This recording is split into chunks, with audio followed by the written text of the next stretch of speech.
Carta 2. Esta carta, mais do que lida, deve ser ponderada. Eu sou Cristo. Enquanto atuo desde as mais altas esferas da consciência criativa divina, minha influência envolve o seu mundo.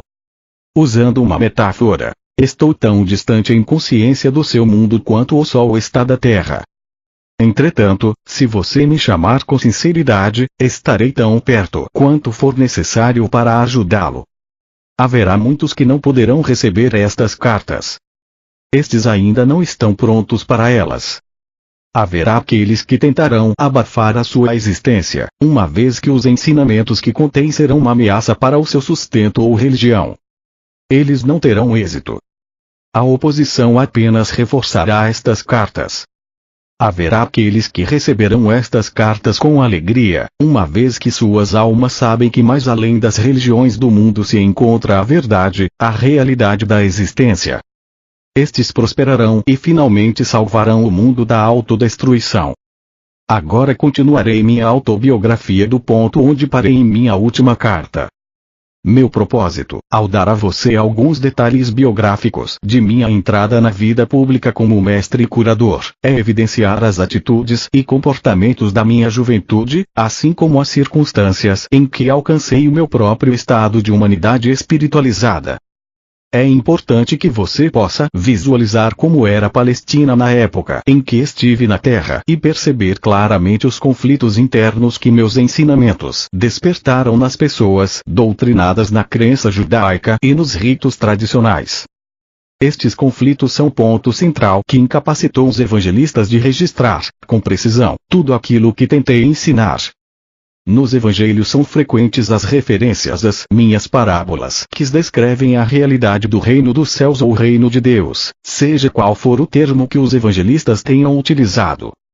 Porém, em nenhum lugar foi feita uma tentativa para aprofundar o sentido das palavras em si, para explorar as figuras de linguagem, ou para chegar ao significado espiritual do reino de Deus ou do reino dos céus.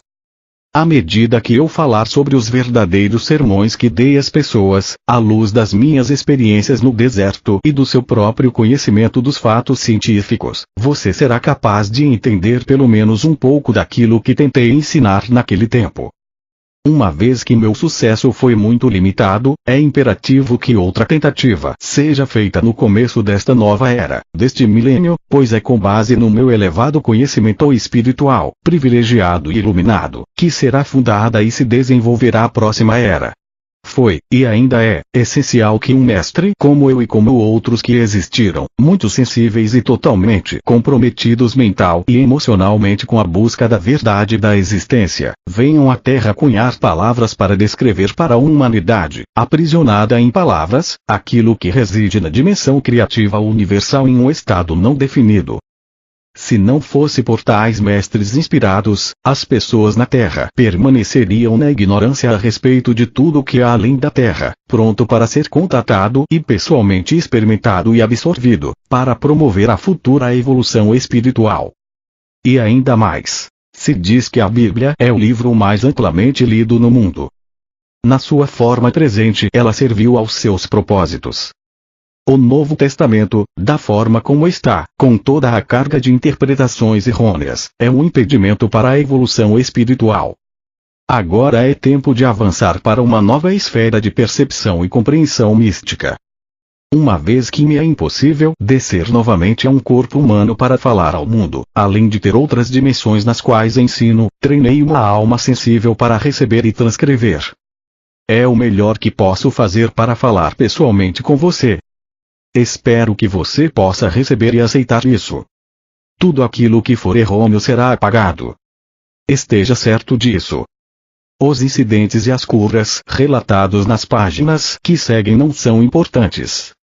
Eles aconteceram, mas são contados apenas para que você possa entender o seu verdadeiro significado espiritual.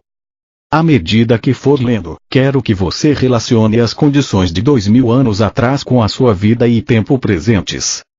Quero que você considere a pessoa de Jesus como o ícone do que finalmente pode vir a ser alcançado por todo ser humano que estiver pronto e disposto a converter-se no membro fundador do reino do céu na terra.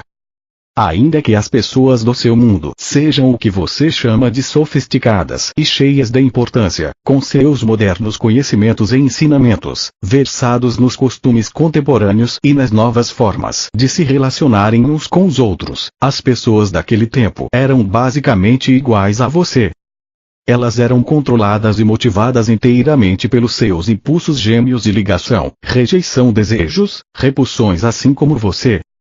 Elas amavam, odiavam, criticavam, condenavam, caluniavam e intrigavam, tinham ambições de chegar ao topo da sociedade, desprezavam aqueles que fracassavam na vida, secretamente eram promíscuas, insultavam aqueles que de alguma forma eram diferentes delas. Para ajudar você a compreender e a entrar plenamente naquele tempo em que estive na Terra, minha consciência desceu até o seu plano de existência terrena para experimentar mais uma vez a pessoa de Jesus, as emoções e os acontecimentos nos quais estive envolvido. Quando saí do deserto e pus o pé na estrada em direção à minha aldeia de Nazaré, ainda estava exultante, exuberantemente feliz com o conhecimento tão gloriosamente revelado a mim no deserto. Fixei completamente meus pensamentos em tudo que havia aprendido e, se meus pensamentos se perdiam nas minhas antigas formas negativas de pensar, rapidamente me voltava para o Pai para receber inspiração e determinação para superá-los. Desta forma, eu voltava constantemente à luz da consciência e do entendimento. Algumas pessoas me olhavam com desconfiança, vendo minha alegria e também minha aparência suja e descuidada. Será que eu estava bêbado? Perguntavam-se. Outros me olhavam com aversão. Ao invés de reagir com raiva, como fazia no passado, eu lembrava que havia sido abençoado com visões e conhecimento que eles não podiam nem imaginar. Abençoei-os, rezei para que sua visão interior se abrisse de maneira semelhante e continuei em paz o caminho até minha casa. Entretanto, alguns aldeões olharam com compaixão para meu lamentável aspecto e correram para suas casas para buscar-me pão e mesmo vinho, para ajudar-me a continuar o caminho. Havia sempre alguém que me oferecia abrigo para a noite. O Pai Vida de fato supriu todas as minhas necessidades e me deu toda a proteção necessária. Durante todo esse tempo, eu não disse nenhuma palavra a respeito das minhas semanas no deserto. Sentia que ainda não era um momento. Por fim cheguei à minha aldeia, Nazaré, e o povo caçoou abertamente de mim, apontando o meu aspecto imundo e minha roupa rasgada. Vagabundo, preguiçoso, sujo foram algumas das palavras mais amáveis que me lançaram. Cheguei à porta de minha mãe com um sentimento de pavor, pois eu sabia que ela ficaria mais chocada do que seus vizinhos ao me ver diante dela. Magro, mostrando os ossos sob a pele, os olhos fundos, as bochechas vazias, a face queimada, os lábios rachados do sol, a barba longa e embaraçada. E a roupa? Ficaria furiosa ao ver minha roupa, sua cor original totalmente irreconhecível pelo pó do deserto e o tecido desfeito e rasgado. Subi os degraus e preparei-me para aguentar a fúria de minha mãe. Quando chamei, minha irmã veio à porta. Olhou-me boquiaberta, assustada e com os olhos arregalados e bateu-me a porta na cara. Ouvi-a correr para os fundos da casa, gritando: "Mãe, venha depressa, há um homem velho e sujo na porta." Escutei minha mãe resmungando irritada para si mesma, enquanto corria para a porta. Abriu-a de repente e ficou paralisada pelo choque.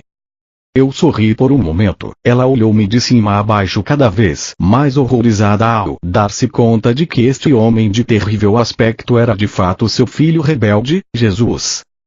Estendi minha mão para ela, dizendo: "Sei que causo pena a você, mas pode ajudar-me." Imediatamente sua expressão mudou, levando-me para dentro, trancou a porta. "Depressa", disse para minha irmã assustada. "Deixa de escândalo e põe água para ferver. Seu irmão está morto de fome. Não importa em que confusão se meteu, ele é da família. Temos que cuidar dele." Suavemente me ajudou a tirar a roupa, inclinou-me sobre um grande recipiente de água e esfregou-me até ficar limpo. Lavou-me, cortou meu cabelo e barba e cuidadosamente cobriu as feridas do meu corpo e lábios com uma pomada cicatrizante. Nenhum de nós quebrou o silêncio. Saboreei o amor que ela me demonstrou e tentei demonstrar minha gratidão como uma atitude mais doce e sensível. Depois de vestir-me uma túnica limpa, ela serviu-me uma refeição frugal de pão, leite e mel. Relutante, deu-me vinho para recuperar as forças, embora estivesse claro que ela pensava que era o vinho a grande causa de minha terrível situação. Então conduziu-me até a cama e cobriu-me. Dormi por várias horas e acordei revigorado pela luminosa manhã de sol que se via pela janela. Eu agora estava ansioso para falar com minha mãe e dizer-lhe que eu era de fato um Messias, mas não daquele tipo que imaginava o povo judeu. Eu podia salvar as pessoas das más consequências de seus pecados. Podia ajudá-las a encontrar saúde, abundância, a satisfação de suas necessidades, porque agora podia ensiná-las exatamente como havia sido criado o mundo. Assim que comecei a falar, ela começou a ficar encantada e animada. Pulou de pé e quis sair correndo para contar aos vizinhos que seu filho era realmente o Messias, deveriam ouvir a maneira como ele falava, e ele havia jejuado no deserto. Mas eu a impedi de fazer isso. Eu disse que ainda não havia contado a ela o que me fora revelado. Uma das coisas mais importantes que havia aprendido era que os judeus ortodoxos estavam completamente equivocados a respeito de suas crenças no Deus vingativo. Não havia tal coisa. Isto a deixou contrariada e desconcertada, então exclamou: como, então, Jeová vai governar o mundo e nos tornar bons e nos fazer escutar seus profetas, se não nos castigar? Agora você ficou tão importante que pode ensinar aos sumos sacerdotes o seu próprio trabalho, que foi transmitido a eles desde o tempo de Moisés. Vai trazer ainda mais vergonha para esta casa. Ela começou a chorar e disse com raiva: você em nada mudou. Somente mudaram as coisas que diz. Você só me trouxe dor. Como pude acreditar que você seria um Messias? Com suas ideias estranhas só levará nosso povo a maior tormento do que nunca. Meus irmãos a ouviram em prantos e vieram correndo, querendo colocar-me para fora de casa. Ofereci sair pacificamente, porque não queria mais alvoroço. Se essa era a forma de minha mãe reagir, eu poderia estar certo de que os demais também reagiriam da mesma forma ao que eu tinha para dizer. Percebi que precisava de paz de espírito, descanso absoluto e silêncio para colocar em ordem meus pensamentos e experiências. Teria que rezar e pedir inspiração para saber a melhor maneira de abordar os judeus com minha mensagem de boas novas. Estava certo de que o Pai Vida atenderia à minha necessidade e que eu encontraria a acomodação mais conveniente em algum lugar. Minha mãe, embora furiosa com minha atitude de grande cabeça dura, estava atormentada por seus sentimentos de amor e compaixão por mim, devido ao estado deplorável em que me encontrava. Ela rejeitou tudo que eu parecia representar, a rebeldia, o desprezo pela religião judaica, as atitudes contestadoras em relação à autoridade, meu caráter voluntarioso e arrogante. Mas ela ainda me amava e estava profundamente preocupada por me ver envolvido em problemas tão grandes quanto jamais havia pensado ser possível.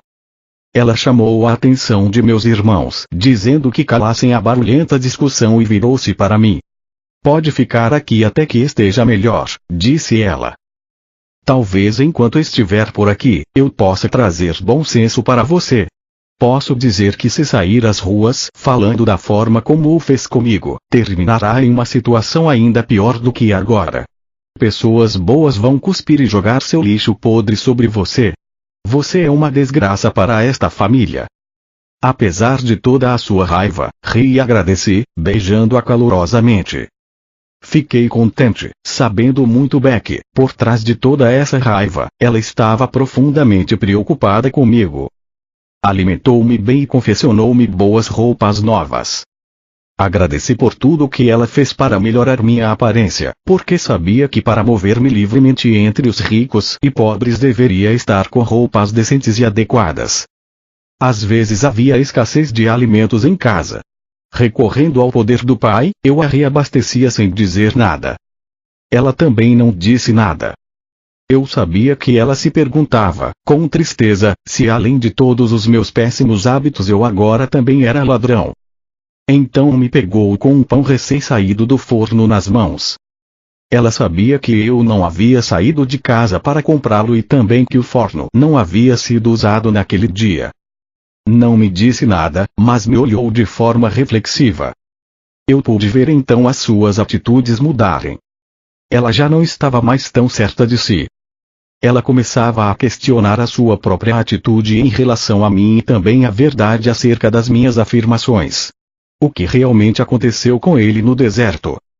Como ele poderia fazer um pão sem usar o fogo, a farinha e o fermento? O que isso significa?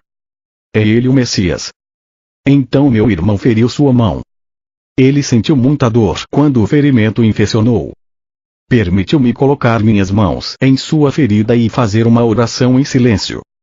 Eu podia ver que ele sentia o fluxo do poder entrando em sua mão, porque ele me olhou de forma estranha. A dor foi embora, disse brevemente. Estava mal-humorado quando se afastou. E eu sabia que ainda que tivesse sentido alívio da dor, não havia gostado de que eu fosse capaz de ajudá-lo. Senti seu ciúme. Minha irmã havia queimado sua mão e outro irmão muitas vezes se queixava de fortes dores de cabeça. Fui capaz de curar os dois. Meus irmãos começaram a caçoar a respeito dos meus poderes mágicos. Perguntavam-se que mal eu poderia fazer a eles, se me irritassem. A tensão em casa aumentou e senti a tristeza de minha mãe, que ansiava pela paz no lar. Mas ela viu mudanças em meu comportamento e sentiu-se reconfortada. Eu estava mais tranquilo, visivelmente controlava minhas prováveis explosões, continha minha energia, refreava minha impaciência e já não discutia mais. Tornei-me mais atencioso, ouvindo suas queixas de mulher, ajudando-a em casa, consertando os móveis quebrados, caminhando pelas colinas até fazendas distantes para encontrar as frutas e verduras que ela queria. Cheguei a amá-la com ternura e compaixão, como uma mãe deve ser amada. Um dia ela se aventurou a perguntar-me: "Você ainda acredita que Jeová seja um mito?" Jó disse que, se Jeová retirasse sua respiração, toda a carne viria abaixo. Este é o Jeová que vi e em quem acredito. Ninguém viu a Jeová? Disse ela com firmeza. Eu vi aquele que criou todas as coisas, respondi calmamente. Eu o chamo de pai porque ele é amor perfeito. Um amor mais perfeito que o de uma mãe, acrescentei, sorrindo para ela. Ele trabalha dentro, através e para toda a sua criação. É o Pai em mim quem tem trazido as coisas de que você necessita em casa e que curou a meus irmãos e irmãs tão rapidamente. Eu podia ver que ela estava começando a entender um pouco do que eu dizia. E o que é o castigo? Perguntou-me. Não existe castigo da forma como o compreendemos. Nascemos para nos comportarmos da forma como o fazemos. Temos que encontrar uma maneira de superar nossos pensamentos e sentimentos humanos, porque esses nos separam da proteção do Pai e nos trazem as doenças e a miséria. Quando tivermos aprendido a superar o eu, então entraremos no reino dos céus. Minha mãe afastou-se silenciosa, claramente ponderando sobre o que eu dissera, mas não mais com raiva.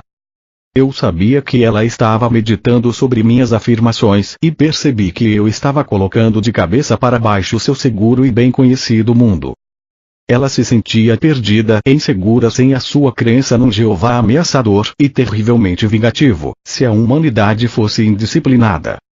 Perguntava-se no que o mundo iria se tornasse dependesse inteiramente dos homens controlarem as suas maldades e a dos outros.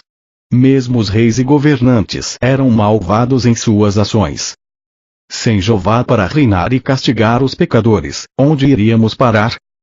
Enquanto restabelecia minhas forças, estudei as Escrituras cuidadosamente, para que pudesse encontrar-me com os fariseus e escribas de forma confiante. Também era absolutamente necessário que eu soubesse o que havia sido escrito a respeito do Messias, porque estava convencido de que eu era aquele sobre quem os profetas haviam falado.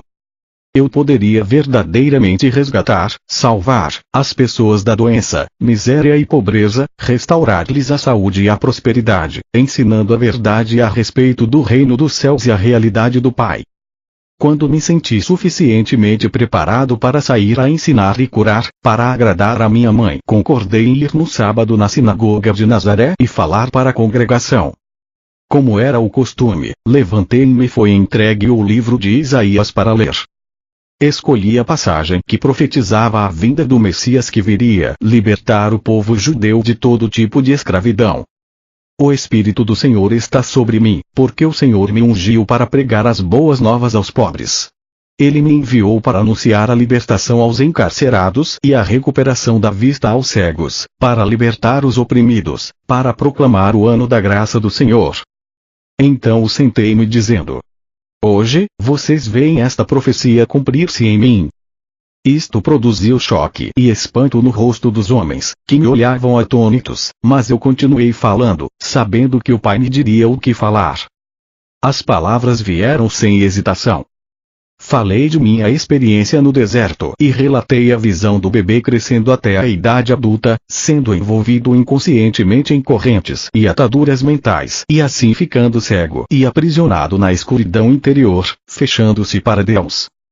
Expliquei que ao fazer isso, eles expunham-se à opressão de conquistadores, escravidão, pobreza e doenças. Porque Deus é luz, eu disse. E luz é a substância de todas as coisas visíveis. E luz é o amor que faz todas as coisas para que o homem desfrute delas. Todas as bênçãos de abundância e saúde foram livremente disponibilizadas para aquele que amar a Deus com a mente, o coração e a alma e que viver estritamente segundo as leis de Deus. Quando terminei, houve um completo silêncio na sinagoga. Senti que a congregação havia experienciado algo estranho, poderoso e que tinha sido elevada a um plano superior do pensamento. Desejei que nada interrompesse a tranquilidade transcendente daquele momento. Em seguida, começaram a sussurrar entre si. Eles se perguntavam quem eu era. Alguns estavam convencidos de que eu era Jesus, a pessoa cuja família era bem conhecida na aldeia, mas outros não podiam aceitar aquilo, uma vez que eu havia falado como alguém que tinha autoridade. Infelizmente, senti ressurgir minhas antigas reações para com aqueles homens religiosos. Sabia que tinham me desprezado no passado, de forma que esperava por essa rejeição. Voltei às antigas atitudes desafiadoras e isso os enfureceu por completo. Pelas minhas próprias reações humanas, atraí o desastre. E este quase aconteceu. Os mais jovens, instigados pelos mais velhos, correram até mim e me arrastaram para o topo mais alto do penhasco a fim de lançar-me à morte, mas orei ao Pai para que me salvasse. De repente, ficaram tão alterados que mal sabiam o que faziam, se voltaram uns contra os outros, então pude sair do meio deles e escapar. Foi estranho. Eles pareceram não notar a minha saída. Muito abalado por esta experiência, consegui mandar uma mensagem para minha mãe, dizendo que estava deixando Nazaré imediatamente e indo para Cafarnaum, uma agradável cidade junto ao mar da Galileia. A princípio, pensei em juntar-me a antigos conhecidos, mas senti intuitivamente que isso não seria o correto a fazer. De modo que durante todo o caminho, e ao entrar na cidade, pedi orientação e ajuda ao Pai para encontrar acomodações. Eu não tinha dinheiro e não pediria esmola. Ao caminhar pela rua, uma mulher de meia idade veio em minha direção. Ela carregava pesados cestos e seu rosto estava triste. Parecia ter chorado. No impulso abordei-a perguntando onde poderia encontrar alojamento. Ela disse brevemente que normalmente me ofereceria uma cama, mas que estava com seu filho muito doente em casa. Também disse que tinha ido comprar algumas provisões para alimentar os consoladores que haviam se reunido para chorar a morte iminente de seu filho. Meu coração se afligiu por ela, mas também se alegrou. Prontamente tinha sido dirigido para alguém que eu poderia ajudar. Expressei minha simpatia e ofereci-me para carregar suas cestas até a casa. Ela me olhou por um momento, perguntando-se quem eu poderia ser, mas aparentemente ficou satisfeita com minha aparência e conduta. No caminho, disse-lhe que talvez eu pudesse ajudar seu filho. Você é médico? Perguntou-me.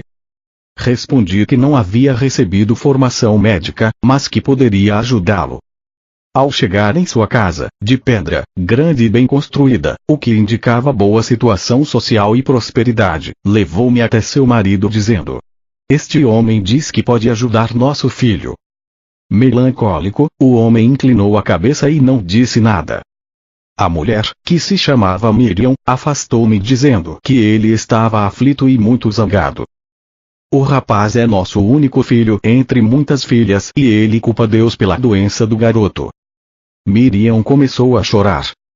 "Se ele falasse contra Deus, que outros problemas cairão sobre nós?" perguntou-me. "Tranquilize-se", disse-lhe. "Logo verá que seu filho ficará bem novamente." Ela olhou-me com dúvidas, mas levou-me até o quarto onde o rapaz estava. Fazia calor e o ambiente estava sufocante, cheio de gente, bem intencionada e triste, conversando. Pedi à mãe para esvaziar o quarto, mas os visitantes resistiram. Eles queriam ver o que aconteceria e somente saíram do quarto contrariados quando Miriam chamou seu marido para falar com eles. Podia escutá-los discutindo com o pai no quarto ao lado. O que este homem achava que poderia fazer, se o médico já havia declarado ser incapaz de ajudar o rapaz? O pai veio até o quarto para ver por si mesmo. Seu filho estava mortalmente pálido, com muita febre. A mãe explicou que ele não podia engolir a comida e que estava com o intestino solto. Ele havia estado assim por vários dias e tinha perdido muito peso. O médico disse que nada mais poderia ser feito. Ele provavelmente morreria. Coloquei as mãos sobre a cabeça do rapaz e rezei sabendo, e silenciosamente dando graças com todo o coração, que o Pai Vida fluiria pelas minhas mãos para dentro de seu corpo. Desta forma o trabalho de cura se realizaria. Senti um calor extremo e um formigamento em minhas mãos e o poder vertendo para seu frágil corpo. Fui inundado por uma alegre gratidão. Como era grandioso e maravilhoso o Pai Vida, quando liberado para fazer o seu trabalho natural de cura. Sua mãe e seu pai, olhando ansiosos para ver o que aconteceria a seguir, seguravam a mão um do outro e observavam com muita atenção. Quando eles viram a cor do seu filho mudar, do branco para um rubor mais sadio, exclamaram com espanto e alegria. Depois de algum tempo, o rapaz levantou seu olhar para mim, dizendo claramente: "Agradeço, estou bem melhor agora. Estou faminto e quero algo para comer." Sua mãe riu de felicidade e o abraçou apertado, mas estava um pouco apreensiva. "Não posso dar comida a você, filho meu. O médico ficaria zangado." Ela havia sido avisada para não dar comida a ele, somente água. Eu sorri e disse: "Ele está curado. Pode dar pão e vinho a ele, que não fará mal."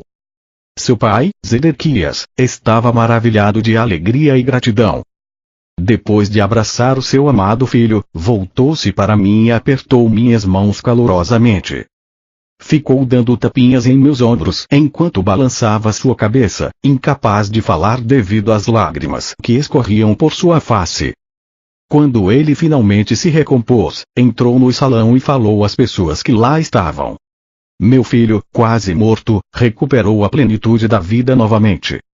Suas palavras foram recebidas com gritos de alegria, entusiasmo, incredulidade, questionamentos, risadas e felicitações.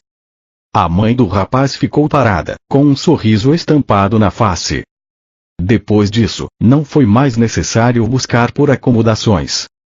Quando Zedequias disse aos atônitos consoladores que o garoto estava curado e o próprio jovem apareceu na porta, sorrindo e pedindo novamente por comida, todos os consoladores rodearam-me e convidaram-me às suas casas.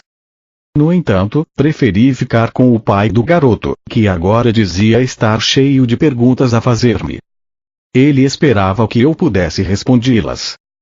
Depois de colocar o vinho e a comida sobre a mesa, todos foram convidados a comer até saciarem-se. Zedequias sentou-se e formulou sua primeira pergunta. Ele disse: "Você fez algo que nenhum sacerdote ou médico poderia fazer. A cura vem somente de Deus. Embora seja um desconhecido, percebo que você deve vir de Deus." "Sim", respondi. E as pessoas murmuraram assombradas. Esta doença que veio ao meu filho era um castigo por algo que eu tenha feito de errado no passado. E como eu poderia cometer um pecado tão grave que Deus quereria levar meu único filho?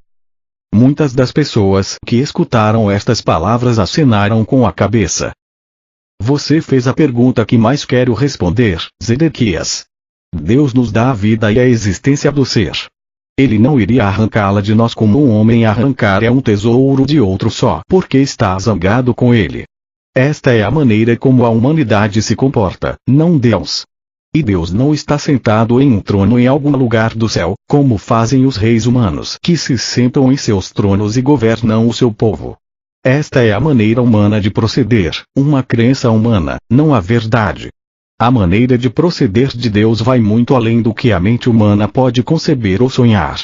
Somente eu vi aquele que nos trouxe à existência e sei que ele não é o tipo de Deus que os rabinos ensinam. Vi que ele é o perfeito amor, e por esta razão eu prefiro falar do Pai, pois eu vi que ele trabalha dentro de cada ser vivo, mantendo-o num bom estado de saúde, assim como um pai humano trabalha para manter seus filhos bem alimentados, vestidos e protegidos dentro do abrigo de um lar. Eu vi dentro de todas as coisas do mundo. Como pode ser isso? Perguntou um homem duvidando. Não é possível para um ser individual, de qualquer tipo, estar em todos os lugares ao mesmo tempo. Mas o ar está em todo lugar ainda que não se possa ver. No entanto, sabemos, sem dúvida alguma, que ele é muito real e muito importante para a nossa existência. Se o ar não existisse e não pudéssemos respirá-lo, morreríamos. Não podemos ver o movimento do ar que chamamos de vento, mas vemos que ele agita as folhas e conduz as nuvens no céu. Por isso sabemos que o ar está acima de nós, ao nosso redor e que é forte. E agora pergunto, qual é a parte mais real e mais valiosa do homem, seu corpo ou sua mente? Alguns respondiam que era o seu corpo, caso contrário não teriam lugar na terra, não poderiam trabalhar, não poderiam ser vistos, não seriam conhecidos. Outros diziam que sua mente era mais importante do que seu corpo. Ao que eu respondi: a mente é a parte mais importante do homem, uma vez que sem sua mente ele não teria o comando do seu corpo. Ele não poderia comer, beber, dormir, mover-se, planejar, não poderia viver. Contudo, não podemos ver a mente. Simplesmente sabemos que temos uma mente por causa dos pensamentos que ela produz e porque os pensamentos elaboram algum tipo de ação em nossas vidas. Acreditamos que a mente funciona por meio do cérebro. Sim, é assim que funciona.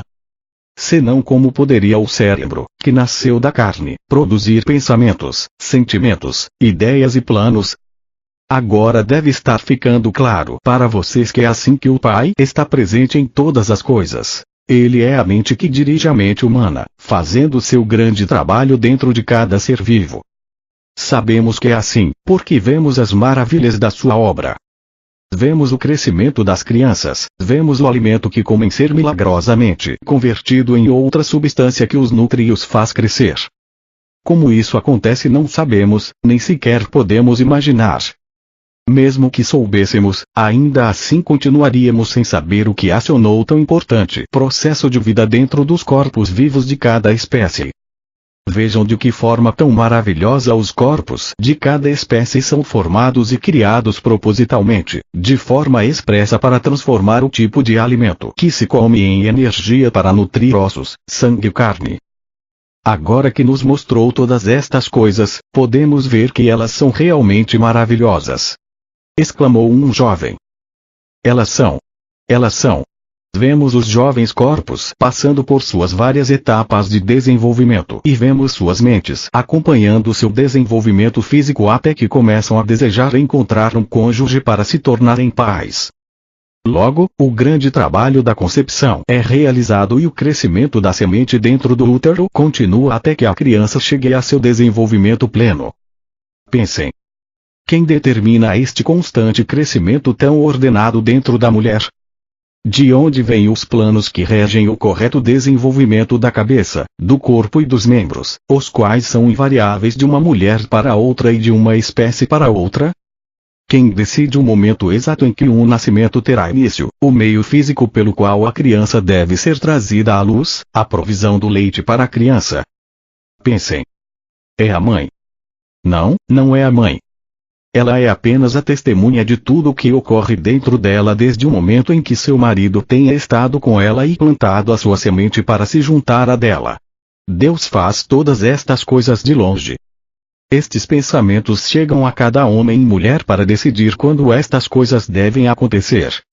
Não, todo este trabalho é realizado pelo poder criativo da mente, a vida inteligente e amorosa dentro de todos os seres vivos.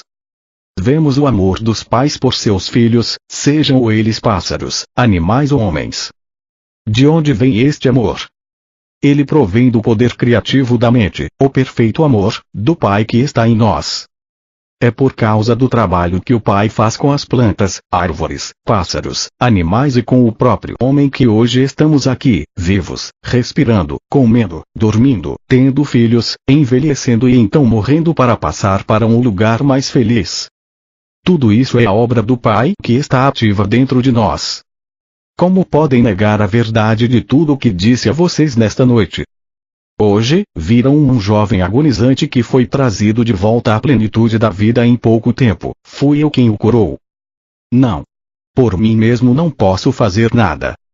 Foi a vida, que é o Pai ativo dentro de todas as coisas, que veio com toda a força para reparar um corpo doente e trazê-lo novamente de volta à plena saúde, porque acreditei que assim seria e não duvidei. Houve suspiros de satisfação na sala.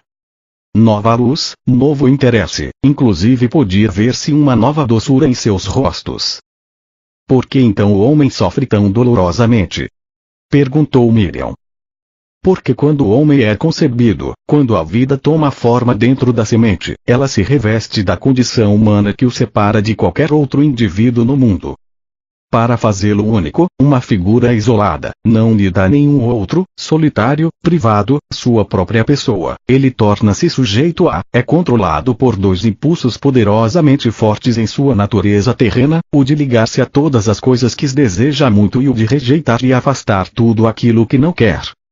Estes dois impulsos básicos do homem estão presentes em cada coisa que ele faz ao longo da vida e são inteiramente responsáveis pelos problemas que atrai para si. Embora o Pai esteja ativo no interior do homem, não há nada de humano nele. Portanto, o Pai nada retém, nada rejeita, nada condena, nem mesmo vê a transgressão. Tudo aquilo que o homem faz e que chama de pecado é apenas deste mundo e só existe punição neste mundo, porque é uma lei da existência terrena. Como você sabe, que tudo o que você semear, mais tarde colherá. Pelo fato de extrair sua vida e sua mente do Pai, o próprio homem é o criador dos seus pensamentos, palavras e ações. Seja o que for que ele pensa, diz, faz e acredita, retorna a ele da mesma forma, algum tempo depois. Não existe castigo que venha do Pai, quaisquer que sejam os males que assolarem a humanidade, estes são o completo resultado de suas próprias decisões. As pessoas murmuravam que este era um ensinamento totalmente novo e que fazia mais sentido do que tudo que havia sido ensinado a eles antes. Várias vozes me incitavam a contar mais. Eu digo a vocês, em mim vocês viram a vida ativa sob a forma de cura. Sigam-me e ouvirão sobre o caminho que devem percorrer para encontrar a felicidade. Em minhas palavras encontrarão a verdade da existência, nunca antes revelada por nenhum outro homem. Tem-se dito sobre o Messias que ele revelará os segredos que têm estado ocultos desde o começo da criação. Em verdade, digo que ouvirão estes segredos de mim. Se escutarem com cuidado, entenderem seu significado, praticarem sua verdade e apegarem-se às suas leis, serão transformados em novos homens e entrarão no reino dos céus. As pessoas ficaram em silêncio por um momento e então houve um clamor de conversa animada, mas Zedequias levantou-se e disse que era hora da família descansar. Seu filho precisava dormir e sua esposa e filhas também estavam exaustas de tanto chorar. Ficou combinado que na manhã seguinte eu iria até o porto e as pessoas doentes seriam trazidas até mim. Desta forma, fui capaz de empreender minha missão e tudo foi rapidamente arranjado da melhor forma possível. Parecia que se eu não efetuasse as curas, não haveria interesse nem aceitação de tudo o que eu havia dito. As curas demonstravam a verdade de tudo o que eu havia ensinado e meus ensinamentos explicariam as razões pelas quais eu era capaz de trazer do Pai, para eles, a cura. Quando acordei na manhã seguinte, sentia felicidade viva em mim, com a expectativa das coisas maravilhosas que estavam por vir. Depois de tomar o desjejum, saí com Zedequias para o porto da cidade, com meu coração iluminado de amor por todos os que passavam por mim. Eu os cumprimentava calorosamente, dizendo a eles que tinha boas novas para todos aqueles que quisessem escutá-las. Quando chegamos ao dique, encontrei homens, mulheres e crianças sentados no chão, esperando por minha chegada. Alguns estenderam suas mãos, implorando. Pareciam muito mal. Outros haviam sido mutilados e muitos outros estavam cobertos de feridas. Meu coração ainda sofria por seu estado lastimável, mas agora também podia alegrar-me porque sabia que não era vontade do Pai que eles estivessem assim. Muito pelo contrário. O próprio Pai era toda a cura, toda a saúde e todo o bem-estar. Eu tinha provado isso na noite anterior e na minha casa. Estava exultante por ser capaz de demonstrar esta verdade maravilhosa para a multidão que agora se reunia em torno de mim. O rosto velho e triste chamou minha atenção, uma mulher magra, enrugada e curvada. Fui até ela e me ajoelhei ao seu lado, pondo minhas mãos sobre sua cabeça. Imediatamente senti o fluxo do poder do Pai vibrando pelas minhas mãos em sua cabeça, até que seu corpo inteiro sacudiu com a força vital, energizando seus membros. As pessoas, ao verem isso, ficaram atônitas, perguntando o que eu poderia estar fazendo com ela, mas outros acalmaram suas objeções. Gradualmente seus membros começaram a soltar-se, a alongar-se e a endireitar-se. Seu rosto tornou-se vivo pela alegria de voltar a sentir sua força. Ajudei a se levantar e então ficou de pé por si mesma com todo o orgulho. Ela estava tão tomada pela felicidade que começou a chorar, depois riu e dançou, chamando as pessoas. Louvado seja Deus, dizia ela, louvado seja Deus. E outros que ali estavam repetiam o refrão. Todos estavam profundamente comovidos com o que haviam visto. A aglomeração de pessoas apertando-se contra mim foi tão grande que Zedequias ofereceu-se para controlá-la. De forma organizada e ajudado por outros dos espectadores ansiosos, dirigiu ordenadamente os doentes para mim, para que eu pudesse atendê-los, segundo suas necessidades mais profundas. No final, sentindo-me cansado, meu anfitrião convidou-me a voltar para casa e jantar. Despediu aqueles a quem eu não tinha sido capaz de curar por falta de tempo. Assegurou a eles que eu retornaria no dia seguinte. Foi uma noite festiva, tanta coisa para falar, tanto para celebrar, tanto para ensinar, tanto para aprender, todos certamente reconheciam naquilo a boa nova. Eu sabia que havia sido aceito por muitos por dizer a verdade do que havia visto no deserto. E assim continuou por muitos dias. As pessoas vinham de longe para ver-me. Zedequias e outros amigos seus me ajudaram a controlar a multidão para que eu pudesse curar e ensinar. O povo ouvia com prazer. Eles falavam entre si sobre o Pai e estavam ansiosos por aprender mais a respeito das correntes e ataduras que confinam as pessoas na miséria. A aglomeração de pessoas tornou-se tão grande que eu logo percebi que precisava achar meus próprios ajudantes em quem eu pudesse confiar para me auxiliar. Já era hora de Zedequias voltar a conduzir o seu negócio de couro, que ele vinha deixando de lado. Fui embora para as montanhas para rezar a respeito da escolha dos discípulos. Quando veio a mim a convicção de que eu seria guiado para fazer a escolha, retornei a Cafarnaum. Senti um forte impulso para descer pela beira do porto e falar com alguns homens que eu tinha visto escutarem meus ensinamentos com muita atenção. Queria saber se eles deixariam suas redes de pesca para juntarem-se a mim. Quando os chamei, Simão, André, Tiago e João vieram imediatamente, felizes em poder ajudar no meu trabalho de cura e ensinamentos. Outros também se juntaram a mim assim que comecei meu trabalho entre as pessoas. Deixei meu anfitrião, a casa de Zedequias, que me assegurou entusiasmado que eu poderia retornar a qualquer momento. E foi assim que comecei minha missão como mestre e curador peregrino, indo sempre que necessário pelas vilas e aldeias. Antes de partir, reuni os jovens que tinham aceitado com alegria me ajudar. Escutariam meus ensinamentos e ficariam perplexos pelo muito que eu tinha a dizer. Era vital que explicasse a eles primeiro o fundamento de tudo o que havia sido revelado a mim no deserto. Disse que apesar da vida ociosa que eu levava antigamente, sempre havia sentido uma profunda compaixão pelas pessoas. E foi minha compaixão que me afastou desse Deus ensinado pelos rabinos. Quando falei da minha total rejeição de um Jeová punitivo, pude ver a dúvida e o choque em seus rostos. Por um tempo considerável, expliquei que eu questionava como era possível falar de um Deus bom, quando crianças inocentes suportavam tanto sofrimento. Enquanto falava, via como seus rostos iam relaxando aos poucos. Continuei dando voz às minhas dúvidas e raivas de antigamente, até que vi suas expressões mudarem para a aceitação e em seguida para a concordância completa. Descobri que havia expressado suas próprias dúvidas e perguntas, as quais nunca antes tinha tido coragem de admitir. Enquanto falávamos, pude sentir seu alívio de que já não estavam mais sós em suas resistências secretas com relação aos ensinamentos dos rabinos. Disse que chegou um momento em que comecei a perceber mais claramente que estava desperdiçando a minha vida. Queria mudar e senti fortemente que deveria ir até João Batista como ponto de partida, para começar uma nova forma de vida. Descrevi o que aconteceu durante o batismo e minhas 6 semanas no deserto. Expliquei que todos os meus pensamentos, crenças, atitudes, arrogância e rebeldia prévia foram paulatinamente limpos de minha consciência, enquanto passava pelas profundas revelações e visões que me mostraram a realidade que eu agora chamava de Pai.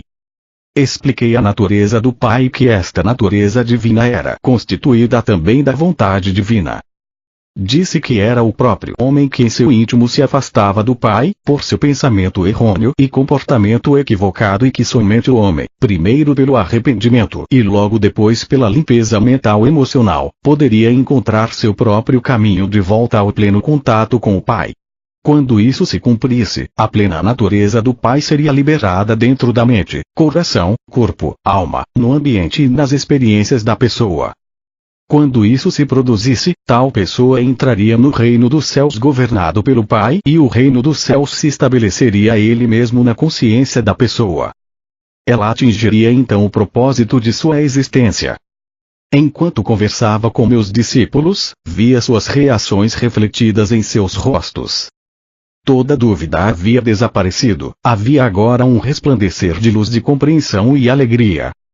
Esses jovens tornaram-se fiéis, entusiastas e exclamaram: "Estas sim são boas novas." Entretanto, após a aceitação de tudo o que eu dissera, houve momentos em que se perguntavam se seria verdade tudo aquilo que eu havia dito. Entende aquilo? Dispor-se a desfazer-se da imagem de Jeová, tão profundamente gravada em suas mentes, requeria uma grande dose de coragem. Havia momentos em que falavam entre si e questionavam quem era este homem que pretendia tais maravilhas. E se viessem comigo e afinal eu fosse realmente um mensageiro de Satanás? Eles seriam severamente castigados por Jeová? Eles tinham muito a perder, sua posição na sociedade como jovens, homens sóbrios e trabalhadores, sua reputação como comerciantes e artesãos, a perda de suas rendas e o maior obstáculo de todos, a provável ira e rejeição de suas famílias. O que eles receberiam em troca? Disse então que eu não podia fazer nenhuma promessa terrena por sua ajuda na propagação do Evangelho da Boa Nova. Eu não tinha dúvida alguma de que, onde quer que fôssemos, receberíamos alimento e refúgio e que seríamos muito bem acolhidos pelas pessoas. Somente poderia prometer a verdade de que o Pai conhecia as suas necessidades e que elas seriam satisfeitas e que os manteria com saúde. Poderia também prometer que, se eles se voltassem para o Pai, e confiassem no Pai a cada passo do caminho, seriam tão felizes como nunca haviam sido antes. Experimentariam o reino dos céus por eles mesmos, na medida em que deixassem de lado as exigências do eu e se pusessem a serviço dos outros. Seriam testemunhas de curas e estas aumentaria a sua fé e daria a eles coragem para suportar quaisquer incômodos da jornada. E assim começamos nossa missão para espalhar a boa nova do Evangelho do Reino. Enviei à minha frente esses jovens para as cidades que iríamos visitar. Ao chegarem, diziam às pessoas da cidade que se juntassem para escutar a boa nova do Reino dos Céus. As pessoas ficavam surpresas e queriam saber mais, mas os discípulos pediam que fossem buscar seus amigos e vizinhos. Todos ficariam sabendo do que se tratava, quando Jesus chegasse, e também haveria curas de seus doentes. Excitados, muitos corriam para ajudar a difundir a boa nova e logo estavam reunidos formando uma grande multidão. Eu, que havia me rebelado apaixonadamente contra as pregações religiosas que ameaçavam os pecadores com violência, castigos e condenações, agora caminhava com alegria para ir ao encontro destas multidões. Eu tinha a minha boa nova para compartilhar com eles e iluminar o seu dia, além de curar suas doenças e aflições, para encher de alegria suas vidas. Antes eu circulava entre as pessoas egoisticamente e com as mãos vazias, aceitando a sua boa vontade, e às vezes generosidade, com pouca gratidão. Agora eu vinha com uma abundância de possibilidades vivificantes para todos aqueles que estavam dispostos a ouvir minhas palavras e tomar medidas para melhorar a sua qualidade de vida. Quero que você, que está lendo estas páginas, compreenda plenamente minha posição naquele tempo, meu estado de consciência depois de minha iluminação no deserto e a pessoa que eu apresentava aos meus conterrâneos como Jesus. Foram feitas tantas conjecturas a meu respeito que devo contar a verdade a vocês. Nasci para ter um bom físico quando amadurecesse, fortes traços aquilinos, uma inteligência notável e uma facilidade para a mímica e o riso. Mas como muitos de vocês hoje, não cuidei dos meus talentos terrenos. Na hora de ir para o deserto, meu rosto e minhas maneiras eram o que se poderia descrever como abaixo do que deveriam ser. Embora eu tivesse começado a examinar-me e a rebelar-me contra o que havia me tornado, meu intelecto tinha sofrido pelo mau uso que eu fizera dele, constantemente me envolvendo em discussões e discordâncias sobre religião e cedendo a discursos irreverentes. Eu fazia as pessoas rir. Eu era amado pelos homens e mulheres com quem me misturava, mas eles certamente não me respeitavam. Por isso o espanto daqueles que me conheciam quando falei na sinagoga em Nazaré. Enquanto minha mãe cuidou de minha saúde, eu fiz poderoso uso do conhecimento e da iluminação que me foram dados no deserto. Isso me fez voltar a ser o homem que estava destinado a ser. Quando comecei minha missão, estava inteiramente consciente de que eu era o único com o supremo conhecimento dos segredos da criação e da existência em si. Portanto, podia dizer com perfeita confiança: ninguém além de mim viu o Pai. Eu sabia que tudo em que os homens sinceramente acreditavam era falso, irreal. Sabia que eu havia sido especialmente moldado e projetado pelo Pai para esta missão.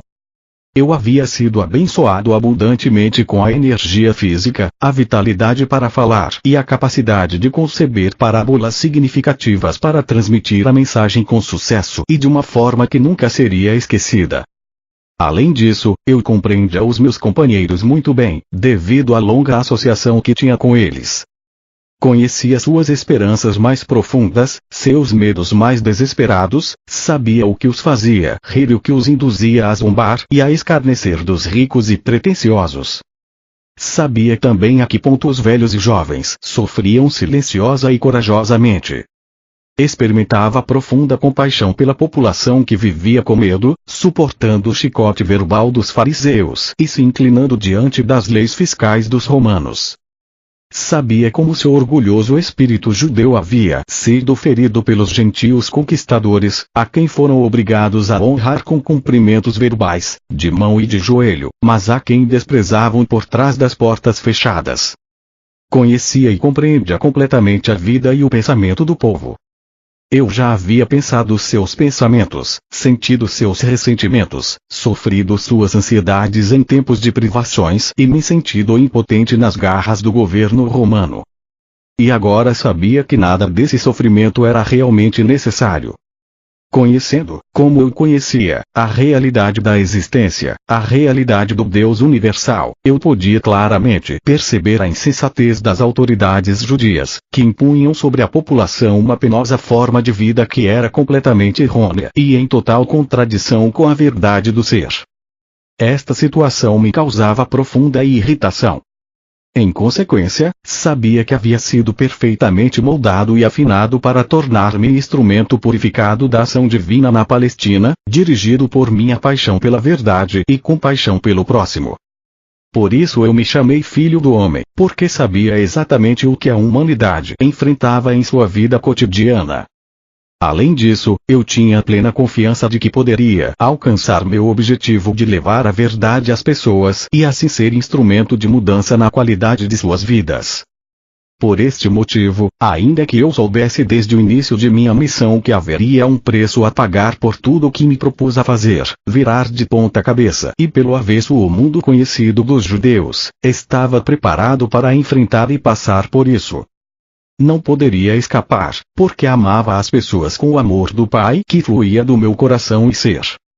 Pois o Pai amor é a essência do dar, dando-se Ele mesmo no ser e existência visíveis, no crescimento, proteção, nutrição, cura e satisfação de todas as necessidades da criação tornada visível. Eu sabia que era o presente de salvação do Pai para as pessoas, para o mundo, e, não, como eles supuseram e ensinaram durante séculos, a salvação do castigo imposto aos pecadores por um Deus irado, mas para salvar as pessoas da repetição diária dos mesmos enganos do pensamento errôneo, pensamento esse que criou seus infortúnios, pobreza, doença e miséria. Porque amava tão profundamente a raça humana, eu estava preparado para ensinar e curar, desafiando os sacerdotes judeus. Estava disposto a morrer na cruz pelo que verdadeiramente tinha visto no deserto, conhecia com todo o meu coração e queria compartilhar até a última gota de minha capacidade para fazê-lo. Esta é a verdade sobre a minha crucificação e todo o resto que você ouviu são suposições humanas decorrentes da prática judaica de oferecer sacrifícios no templo. Eu era um presente do Pai para a humanidade, para ajudá-la a superar sua ignorância das leis da existência e a encontrar o verdadeiro caminho da vida, que conduz à alegria, à abundância e à perfeita plenitude do reino dos céus. Estas eram as percepções, os desejos, as intenções, os objetivos e os pensamentos que levava em minha mente e coração. Esta era a roupagem mental emocional terrena que cobria minha consciência espiritual oculta na cabeça e figura de Jesus. Esta era a minha consciência espiritual, canalizada nos pensamentos e sentimentos que me impulsionaram a empreender uma jornada de 3 anos, para levar às pessoas aquilo que eu acreditava plenamente ser o resgate final de sua própria forma cega de pensar e sentir, a qual criava suas próprias vidas turbulentas. Eu verdadeiramente acreditava que, se pudesse demonstrar às pessoas tudo aquilo que me havia sido dado a compreender, perceberiam sua loucura anterior e se esforçariam por mudar sua forma de pensar e colocar o pé na direção do caminho da vida que conduz ao reino dos céus. Para este fim, eu estava disposto a dar minha vida. Por causa da interpretação errônea atribuída à minha missão pelos mestres judeus, minha verdadeira mensagem foi distorcida até não ser mais reconhecida. O propósito destas cartas é o de trazer às pessoas desta nova era verdade sobre o que eu realmente falei para as multidões na Palestina. Portanto, voltando ao relato daquela época, deixe-me retroceder a um dia especial que deu frutos entre meus ouvintes e que produziu uma impressão duradoura nas mentes de meus discípulos. Assim, para mim também esse foi um dia especialmente significativo. Eu me distanciei por um tempo da pressão das pessoas, indo às colinas rezar e meditar, buscando recarregar minhas baterias espirituais, fazendo uma profunda, forte e mais poderosa conexão com o Pai dentro de mim. Esta conexão era tão rapidamente obscurecida no interior de minha consciência, quando estava ocupado entre as multidões, que eu estava exausto. Chegando à caverna que utilizava quando me encontrava naquela área, puxei um pedaço de pano que ficava escondido sob uma pedra e me deitei para dormir. Ao invés de dormir, no entanto, senti imediatamente o fluxo da vida divina, o Pai, e o cansaço foi dissolvido enquanto meu corpo era carregado com o poder que é a fonte criativa de todo o ser. Fui elevado em consciência no interior de uma luz dourada e, enquanto viajava para o alto dessa luz, ela subitamente mudou para o mais puro branco e eu soube que, em consciência, estava nos portais do equilíbrio, que é o eterno, o universal, a dimensão infinita que está além de toda a concepção da mente humana. Observei a luz, mas eu não fazia parte dela, nem ela estava poderosamente dentro de mim, uma vez que esta era a dimensão Deus do vazio, da não forma do equilíbrio universal.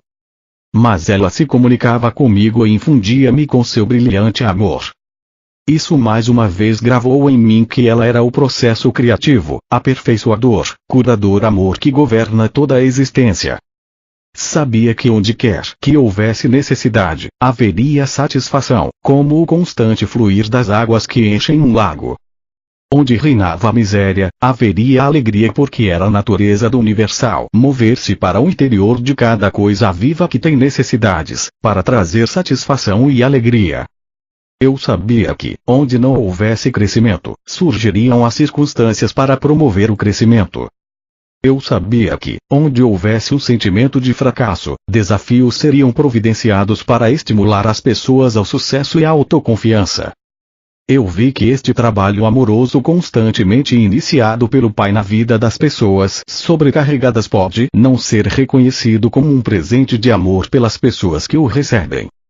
Elas podem estar tão afundadas em sua apatia, sentimentos de fracasso e na crença de que nada de bom lhes acontece, que não conseguem ver outra coisa em suas vidas além de suas próprias crenças e sentimentos. Consequentemente, ficam enraizadas no inferno criado por elas, para elas mesmas. Não havia necessidade de sentir pena de ninguém. A única necessidade era ter um coração compassivo e a determinação de levar-lhe a verdade para curar sua ignorância. O maior presente que um homem poderia dar ao outro era a iluminação da ignorância sobre a existência e suas leis cósmicas, pois a verdade era que cada alma está compreendida no universal e os níveis do fluxo da atividade universal em suas vidas, através do trabalho amoroso do Pai, dependem inteiramente da receptividade do indivíduo. Compreendi que o que as pessoas precisavam ouvir urgentemente era o que eu acabara de aprender. Elas precisavam ver e compreender plenamente a intenção, o propósito e o potencial do amor, que era a mesma substância do seu ser. Por causa de sua descrença, elas poderiam rejeitar o trabalho amoroso do Pai como se fossem desafios dolorosos e então se renderiam ao fracasso para sempre.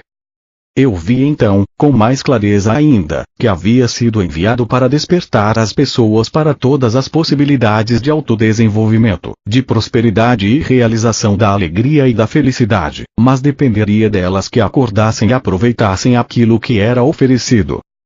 Lembro que esta elevação durou a noite inteira e na manhã seguinte acordei sentindo-me mais vivo do que nunca. Minha mensagem tinha sido esclarecida. Tinha visto, ainda mais claramente, a realidade do Pai e sabia que era capaz de sair naquele dia para encontrar a multidão e transmitir o poder e a vida daquilo que me havia sido mostrado. Enquanto descia da caverna, fui até uma grande rocha de onde se via o íngreme precipício. Quando me sentei, olhei abaixo a cidade que visitaríamos naquele dia. Podia sentir aquele processo de aperfeiçoamento, aquele impulso que tudo criava, o Pai, surgindo em mim e ansiava por compartilhar aquilo com os demais, antes que os problemas da vida diária o encobrissem, e isso perdesse o poder e a força motriz no interior de minha consciência humana. Meus discípulos se juntaram a mim um pouco depois. Ao chegarmos à cidade, eles orientaram as multidões para que se dirigissem para um terreno inclinado além das casas. Em pé, sobre uma grande rocha no meio deles, comecei a falar. Descobri que a paixão, a alegria, o desejo, a veemência e a convicção vertiam espontaneamente nas palavras que pronunciava. Vocês estão extremamente cansados e pressionados. Suas tarefas se tornam mais pesadas à medida que envelhecem, o estômago fica vazio com frequência, suas roupas estão poídas, as pessoas irritam vocês e sentem que não há fim para os problemas e aflição de espírito. Mas esta não é a verdade referente às suas existências. Suas vidas foram destinadas a ser muito diferentes. Se pudessem ver além dos seus sentimentos, se pudessem elevar suas mentes para fazer contato com o Pai dentro de vocês, poderiam ver e saber qual deveria ser o estado de suas existências. Perceberiam que foram criados para desfrutar da abundância, da proteção, da boa saúde e da felicidade. Mas como vocês vivem cotidianamente suas vidas com medo do bem e do mal, acreditam e esperam estas coisas mais do que acreditam que o Pai é vida e amor abundante em vocês, que provê todas as coisas necessárias para a saúde e o bem-estar, são justamente as experiências que mais temem aquilo que atraem para suas vidas e seus corpos. São as suas crenças a respeito do bem e do mal que obscurecem, turvam, tudo que o Pai tem reservado para vocês, se acreditarem no Pai Amor. Vocês julgam o seu hoje e esperam do seu amanhã o mesmo que experimentaram no passado. Em consequência, seus males de ontem são continuamente repetidos no futuro. Vocês estão escravizados por suas memórias e crenças inabaláveis de que o que aconteceu no passado deve voltar a acontecer para oprimi-los e feri-los. Não precisam curar seus corpos ou tentar melhorar suas vidas, precisam curar suas crenças. Já disse a vocês que não existe nada sólido sob o sol. Se pudessem curar suas crenças e alinhá-las com a verdadeira intenção do Pai para com vocês, as crenças errôneas que governam seus corpos e vidas se dissolveriam como névoa ao sol. Cada circunstância de suas vidas se voltaria imediatamente para a intenção divina que está por trás de toda a criação. Vocês comprovariam que para cada dificuldade, para qualquer necessidade de qualquer tipo, há sempre um meio para pôr fim às dificuldades, há sempre alguma coisa na cesta para atender às suas necessidades. O que acreditam que acontece quando os doentes vêm a mim e ponho minhas mãos sobre eles? Estou pensando em doença. Estou querendo saber se a pessoa será curada. Tenho medo de que o Pai esteja dormindo ou tão distante que não possa ouvir-me. Não. Se meus pensamentos fossem incrédulos como estes, não haveria cura. Quando a pessoa se aproxima de mim pedindo que a cure, imediatamente me alegro, porque sei que o poder que é o Pai está em mim, preparado e aguardando para curar no momento que eu assim pedir. Eu agradeço porque sei que a vontade do Pai é a saúde e não a doença. Portanto, rezo para que a vontade do Pai seja feita no doente.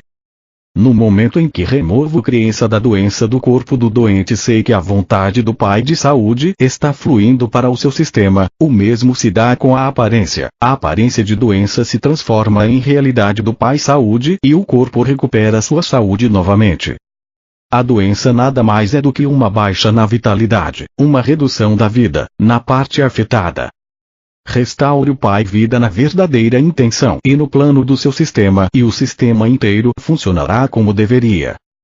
Foi dito que Deus manda enfermidades, pragas, penúrias e destruição às nações, quando não obedecem às suas leis.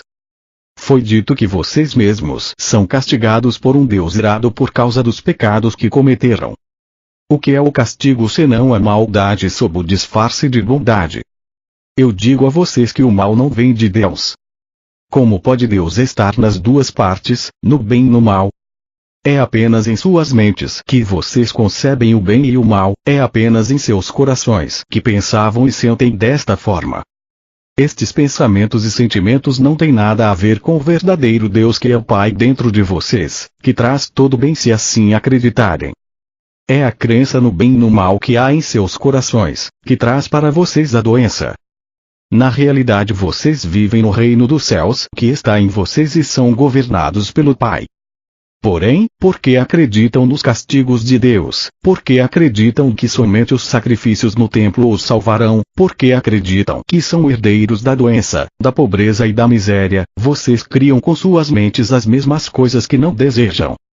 Não se sintam abatidos, alegrem-se e sejam felizes. E saibam que aqueles que passam necessidades, longe de ser castigados e abandonados por Deus, ainda que tenha pecado, são verdadeiramente abençoados. O homem que não tem nada é rico no poder do Pai se escutá-lo, confiar nele e viver nele. Quando seus estômagos estão satisfeitos, quando seus corpos conhecem o bem-estar e suas mentes e corações estão confortáveis, vocês não têm necessidades urgentes de que o Pai torne-se ativo em vocês para satisfazer suas necessidades. Vocês acreditam que seus próprios pensamentos e mãos satisfazem facilmente suas necessidades, de forma que quando falam de Deus podem apenas falar sobre o que ouvem por outros, vocês mesmos não têm nenhuma experiência direta de Deus. Considerem os ricos. Estão mergulhados, confinados, atolados em suas próprias riquezas. Eles levantam de manhã e se ocupam de seus assuntos diários, sem nada saber a respeito do poder do Pai que está neles. Ocupam-se com os pensamentos que aumentarão suas riquezas e reforçarão seu eu. Eles dão ordens que sobrecarregam aqueles que os servem e vivem suas vidas de acordo com suas próprias escolhas. Por isso, eles desenham sua vida limitada a partir de seu limitado pensamento humano, que surge de suas mentes e corações corporais, adoecem e experimentam tanta miséria como o homem que nada possui. Não percebem que estão apenas meio vivos, porque não estão em contato com a fonte da vida, o Pai dentro deles. Tampouco eles veem que muitas das coisas boas que surgem em suas vidas não são de sua própria invenção, mas sim do trabalho amoroso do Pai escondido neles. Os líderes religiosos estão à vontade em suas próprias e confortáveis posições de autoridade. Eles não têm necessidade de nada além de suas próprias satisfações físicas.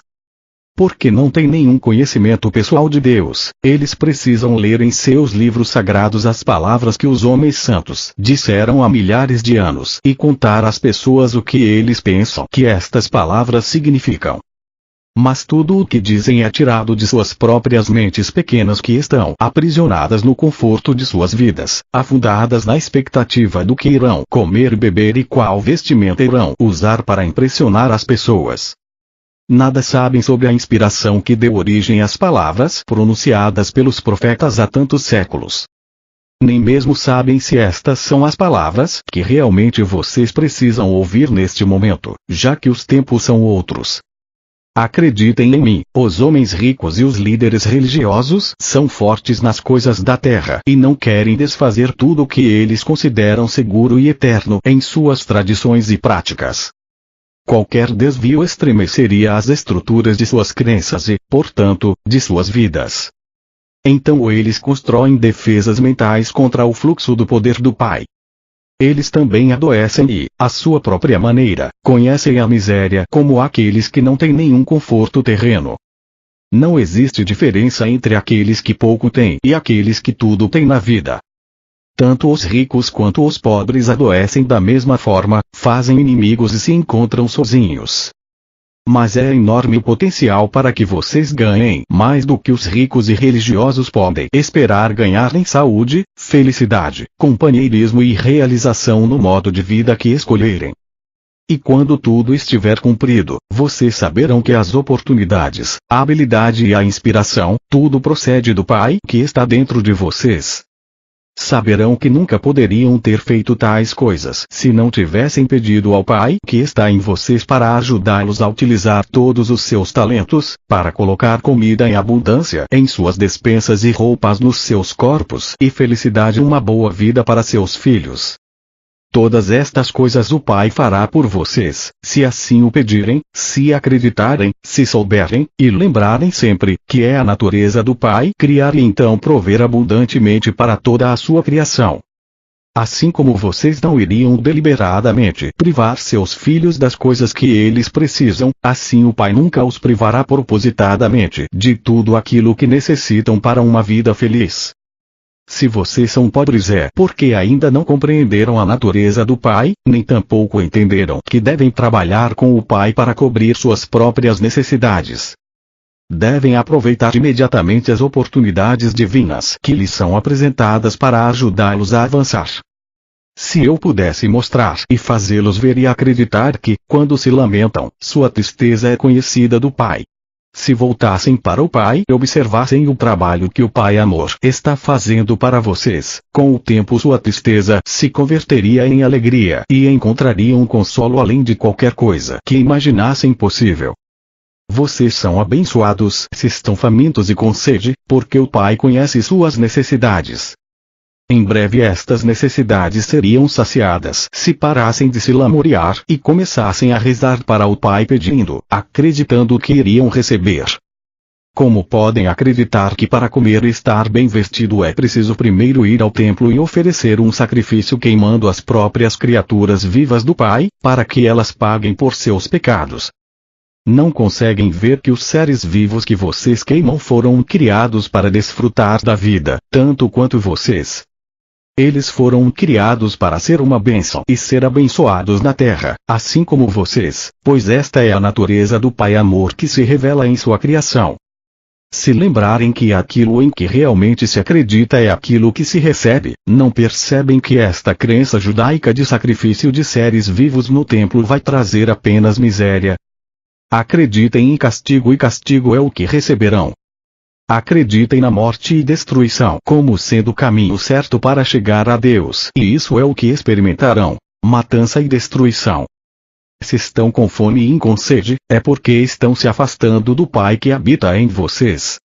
Ao se entregarem aos temíveis pensamentos, anseios e sentimentos de desesperança, vocês estão criando as mesmas condições que desejam corrigir. Estão fazendo todas estas coisas ruins contra si mesmos. Por conseguinte, vocês são ainda mais bem-aventurados, quando estão com fome e sede de bondade e do contato com o Pai que habita em vocês, porque então certamente serão saciados 100 de vezes. Bem-aventurados são quando os atacam e roubam, porque quando permanecerem em perfeita confiança verão Deus em ação e a libertação acontecendo. Bem-aventurados são quando estão envolvidos em conflito e ainda assim podem ser compassivos com o próximo e ser os pacificadores. Levam no coração o amor que vem do Pai e realmente são filhos do Pai. Bem-aventurados são quando, mesmo sendo profundamente injustiçados, ainda assim podem perdoar e demonstrar misericórdia, abstendo-se de buscar justiça ou perseguir a quem os tenha insultado. Coloquem-se diretamente em sintonia com o amor que é Deus ativo em vocês e da mesma forma serão poupados nos momentos de dificuldade. Os mais abençoados de todos são os puros de coração, porque estes se livraram de toda raiva, ódio, vingança, maldade, inveja e dureza de coração, e estão diante do mundo como o amor feito visível. Eles vão conhecer a realidade chamada Deus e saberão que a realidade é o Pai dentro deles. Como posso ajudá-los a ver esta grande verdade? Como posso ajudá-los a ver a realidade do reino dos céus, o reino de Deus? Vocês não têm que ficar olhando para o céu, porque não é lá onde verão a atividade do Pai de forma tão clara que, sem dúvida alguma, reforçará a sua fé. É aqui, onde através dos séculos as pessoas têm cometido o grande erro de olhar para os seus sonhos e imaginação, criando por si mesmos um Jeová que não existe. Não encontrarão o Pai acima de vocês, em algum lugar do céu. O Pai não está em nenhum lugar especial, mas em todo lugar ao redor e em tudo. Vocês podem ver a maravilhosa atividade do Pai. Olhem em volta para as coisas que crescem, o trigo, a grama, as flores, as árvores e os pássaros. Em cada coisa viva, verão o misterioso e maravilhoso trabalho do Pai em incessante atividade. É aqui que o Pai está no perfeito controle. Podem ver que há lei e ordem perfeitas, crescimento, desenvolvimento e finalmente a colheita para abençoar o homem, os animais e os pássaros. Considere a maneira com que um homem, depois de terminar de lavrar os seus campos, espalha a semente sobre a terra e as cobre novamente. Ele arruma suas ferramentas e vai para casa satisfeito pois, afinal, se chover suficientemente, haverá comida para alimentar os seus filhos. Por muitos dias ele dorme e acorda e não faz nada mais pela sua plantação, mas quando volta a visitá-la verá verdes folhas saindo da terra. Mais tarde voltará e verá o crescimento de caules e folhas e mais tarde ainda ele verá a formação da semente. Um dia, finalmente, que o grão já está cheio e dourado, pronto para a colheita. Enquanto isso, todo esse crescimento ocorreu sem a ajuda dele. O trigo cresceu de uma forma maravilhosa que ele não pode explicar. É mágica? Não, é o trabalho do Pai, o poder, a inteligência amorosa por todo o universo, que inspira o trabalho e respira por meio dele. É a atividade do Pai que é a vida inteligente do universo. Quando entram no reino de Deus, vocês se sentem bem. Sentem-se felizes e alegres. Imaginem como se sentiria uma mulher que perdesse uma grande quantidade de dinheiro e se perguntasse como daria de comer às suas crianças. A mulher está chorando e varrendo a casa e é tão minuciosa que não fica uma partícula de poeira, então, escondida em um canto escuro, ela encontra uma valorizada peça de prata e imediatamente suas lágrimas secam. Ela começa a sorrir e se sente tão viva e alegre que sai correndo de casa para convidar os vizinhos a celebrar com uma festa. Ela pensava que havia perdido tudo e agora estava rica novamente. Assim é quando encontram o reino dos céus, o reino de Deus. Ao invés de lágrimas e temores, fome e doença, encontram a paz, a alegria, a abundância e a saúde do reino de Deus. Nunca voltarão a experimentar qualquer tipo de necessidade novamente. O reino de Deus também pode ser comparado a um homem muito rico que era comerciante de pérolas. Toda sua vida ele havia querido encontrar uma pérola especial que ofuscasse todas as demais, seria perfeita e impecável e ele seria a inveja de todos os demais comerciantes. Um dia ele encontrou a tal pérola, linda além da imaginação, mais perfeita que todas as demais. Vendeu tudo que possuía, abandonou tudo que havia acumulado para comprar aquela pérola e estava feliz para além de todos os sonhos. O que significa isto? Significa que todas as coisas que anteriormente valorizava em sua vida, sua casa ricamente decorada, seus bens, seu modo de vida, a abundância de comida e de bebida, ele alegremente deu tudo para possuir o tesouro sem preço, o conhecimento que o levará até o reino de Deus onde a felicidade é um estado da mente que o mundo exterior, com todos os seus aborrecimentos e preocupações, não pode perturbar. O reino de Deus está em vocês. Entram no reino de Deus quando percebem plenamente que o Pai está o tempo todo ativo em vocês. É um estado da mente, de percepção e entendimento de que a realidade, por trás e dentro de todas as coisas visíveis, é o Pai, formoso e perfeito, e que todas as coisas que são contrárias à beleza, à harmonia, à saúde e à abundância, são criações do pensamento equivocado do homem. Eu sofri ao vê-los sofrer, mas não precisam sofrer mais se escutarem o que tenho para dizer. Mas devo avisá-los de que o caminho que leva ao reino dos céus é difícil de seguir e isso quer dizer que, primeiro, terão de lidar com seu eu. Porque é que terão que se ocupar do eu? Porque é do desejo de proteger e de promover o seu bem-estar pessoal que procedem todos os pensamentos, palavras e atos egoístas. Provavelmente vocês perguntarão: por que eu deveria preocupar-me com isso? Se o que diz é verdade, que não há castigo, que Deus não vê as faltas, então por que deveríamos estar preocupados com a maneira como nos comportamos? Há tanta coisa para ser aprendida aqui que eu mal sei por onde começar. Como já expliquei, vocês extraem sua vida do Pai. Portanto, extraem sua capacidade de pensar e de amar do Pai. Como o Pai inteligência é criativo, assim também a consciência de vocês é criativa. Com a sua mente e coração vocês realmente modelam os planos de suas próprias vidas e experiências. E qual tipo de vida vocês planejam e modelam em suas mentes? Se alguém irrita ou machuca vocês, retaliam de alguma forma. Acreditam que se alguém se apropria de seu olho, devem retirar o olho do adversário em troca. Acreditam que quem mata deve ser morto como castigo ou compensação. Acreditam que quem os rouba deve pagar por isso, que aquele que rouba sua mulher deveria ser apedrejado junto com sua esposa. Acreditam que é necessário exigir o pagamento pelo mal que passa por sua vida. Como é da natureza humana ferir os outros e vocês têm sido ensinados a retaliar, suas vidas são um contínuo cenário de guerra. Guerra no lar entre maridos e esposas, filhos, vizinhos, entre pessoas públicas e também entre as nações. O pai ignora esta guerra em suas vidas, mas conhece a tensão que surge dela em suas mentes e corpos. Mas nada pode fazer para aliviar esta dor, até que vocês mesmos coloquem um fim a ela. Vocês mesmos devem cessar a luta e viver em paz com suas famílias, seus vizinhos, entre empresários, entre pessoas públicas e entre países. Só então, o trabalho amoroso do Pai poderá tomar seu lugar em sua mente, coração, corpo e vida. Só então poderão reconhecer e ver o trabalho amoroso que está sendo realizado em vocês, e para vocês, pelo Pai. Lembrem-se também da grande lei. Vocês colhem exatamente aquilo que plantam. Não se pode colher figos de amoreiras, nem uvas da árvore de espinhos, ou colher trigo do joio. Pensem nisso e compreendam esta parábola, porque isso é muito importante para vocês, não somente nos dias de hoje, mas também em todos os seus dias e anos que virão, mesmo na eternidade. Assim, se querem mudar suas vidas, mudem seus pensamentos, mudem suas palavras decorrentes desses pensamentos, mudem suas ações decorrentes desses pensamentos. Aquilo que está em suas mentes criará todas as suas experiências, suas doenças, pobreza, infelicidade e desespero.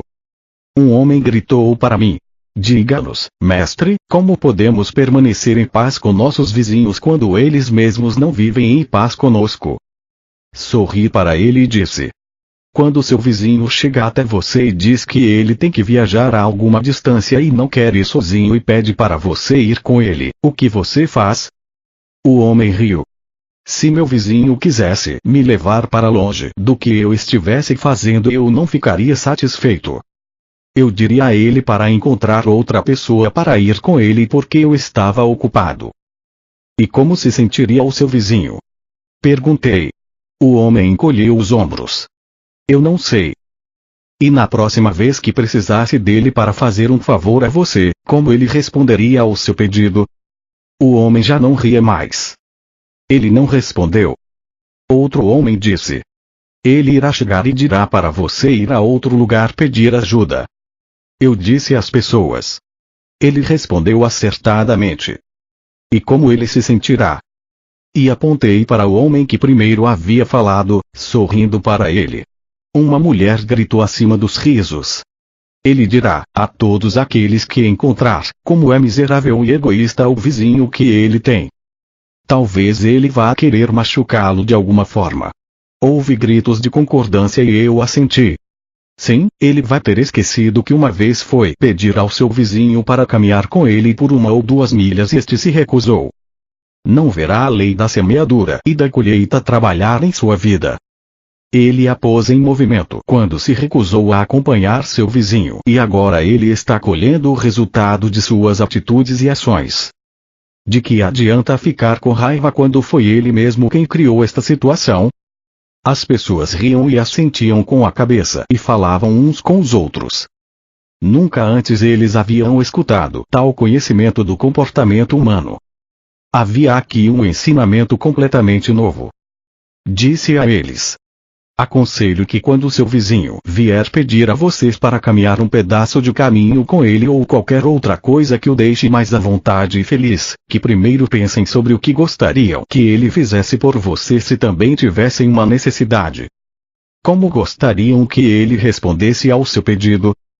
Um murmúrio varreu a multidão e pude ver que eles entenderam o que eu estava dizendo.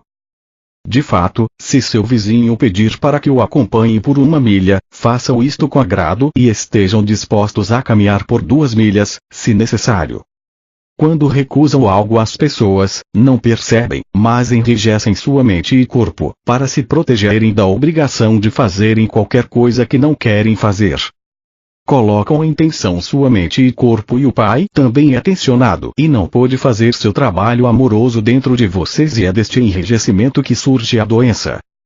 Pode ser que encontrem alguém em extrema necessidade, que tenha frio ou esteja infeliz e que peça a vocês o manto. Não passem por ele olhando de longe. Algumas pessoas riram.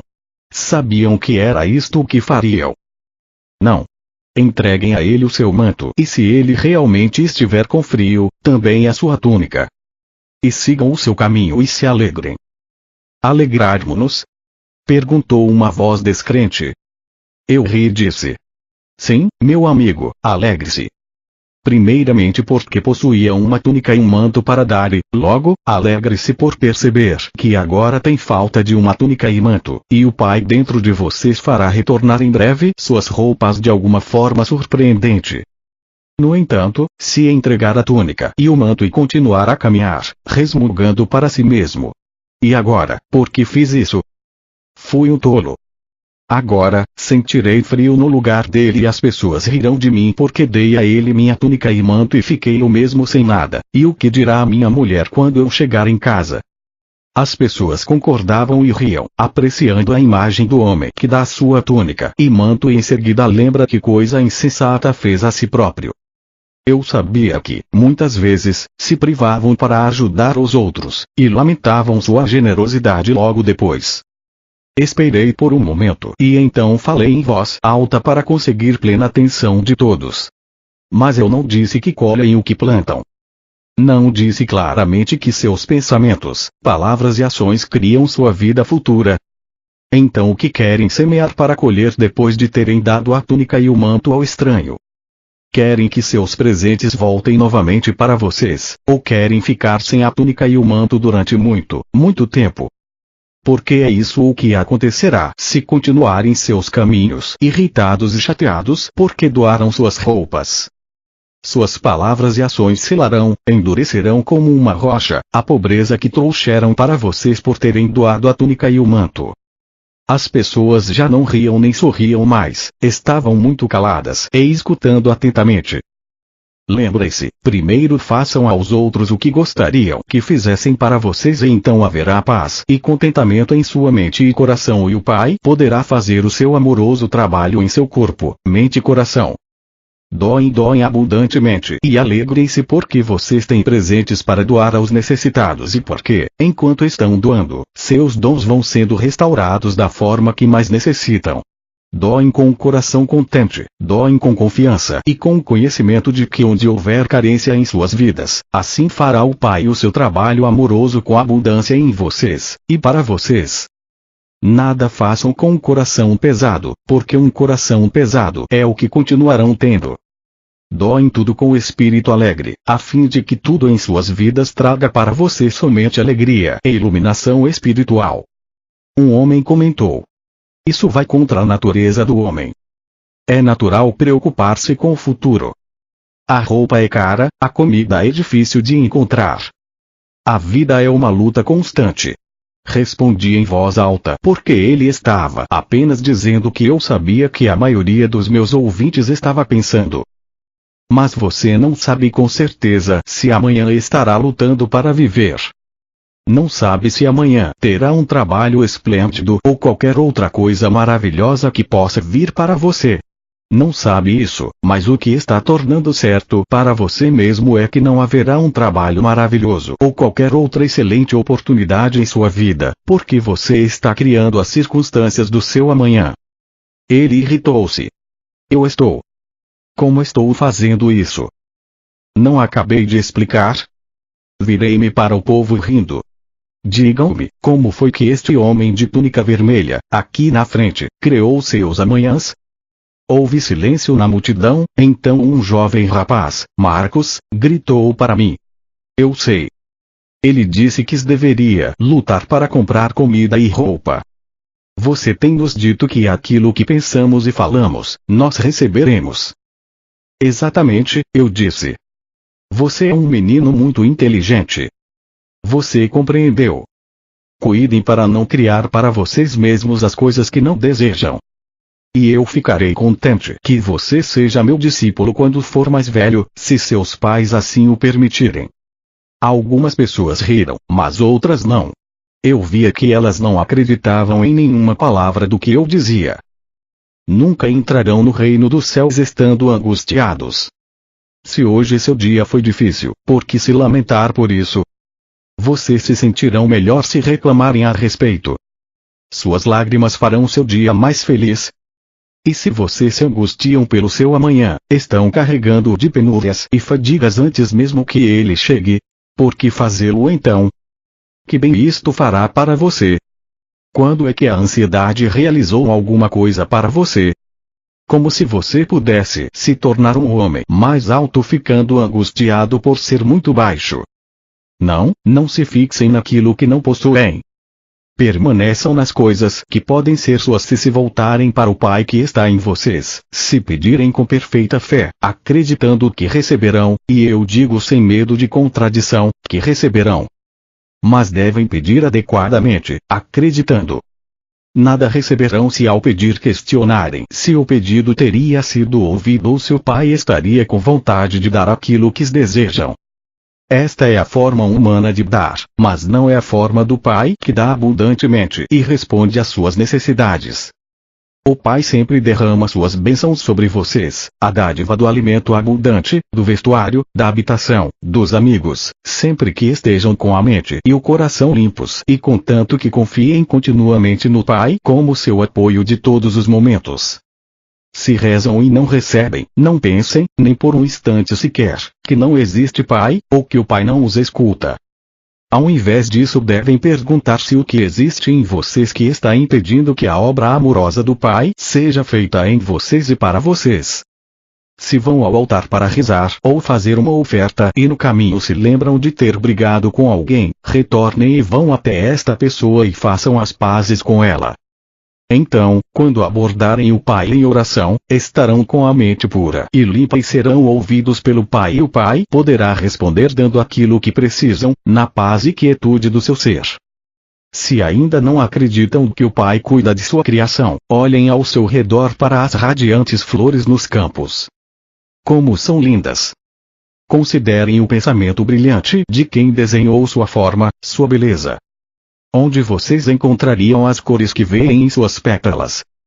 Com toda a sua sabedoria, o próprio Salomão não foi capaz de ter roupas tão bonitas feitas para ele. Vejam o modo como as flores atraem as abelhas e as abelhas ajudam a carregar as sementes da próxima estação, para tornar o seu mundo maravilhoso e produzir alimento.